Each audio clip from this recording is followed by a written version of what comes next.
trouve qu'on va fêter, les Hollandais vont fêter la mort de Mata Hari, qui a été tué par les Français en 1917.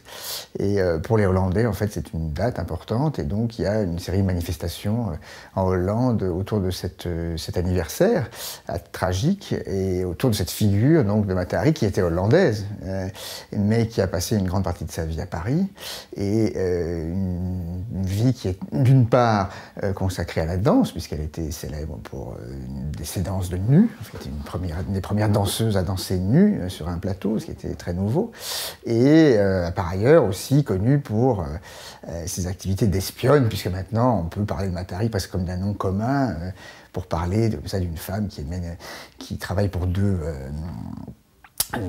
commanditaires, parce que ce qu'on lui a reproché, effectivement, c'était d'être espionne à la fois pour la France et pour les Allemands. À l'occasion de cet anniversaire, on a voulu évoquer la figure de Mata Hari en musique, ce qui est un peu différent. C'est pas un biopic où on va raconter la vie de Mata Hari.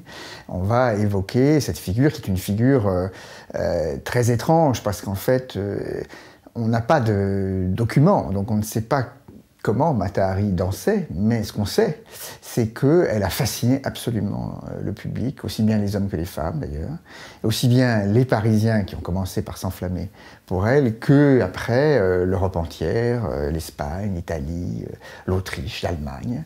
Elle a vraiment déclenché quelque chose, qui a été très bref, parce qu'après, assez vite, elle a eu de la concurrence, et puis que sans doute, ce qu'elle a déclenché était peut-être pas forcément quelque chose qui était de nature vraiment artistique, mais ça touchait quelque chose à ce moment-là. Et tout le monde a voulu croire au mensonge qu'elle a inventé, qu'elle était une danseuse sacrée. C'est-à-dire qu'elle était l'héritière d'une tradition, comme ça, puisqu'elle avait vécu dans les colonies néerlandaises, d'une tradition de la danse sacrée. Et à travers cette chose sacrée, tout le monde pouvait voir un érotisme absolument débridé, et c'est ce qui a fait cette espèce de chose fascinante. On s'est dit qu'en fait, on allait évoquer le personnage à travers un acteur qu'on verra sur un écran, qui est Jos de Pauw, qui est un des grands acteurs néerlandais, et il va un peu interroger la figure de Mata Hari à travers les témoignages qu'on a, parce que beaucoup des hommes qui ont connu Mata Hari ont écrit sur Mata Hari. Et sur le plateau, on verra une soprano, Kim Claren-Macfadden, que j'aime beaucoup, qui répondra finalement à ces questions par des chansons, qui seront comme des réponses un peu énigmatiques, puisque souvent ce sont des grands poèmes de Victor Hugo, de Louise de Vienne-Morin, de Colette. Ce sera un récital, en fait.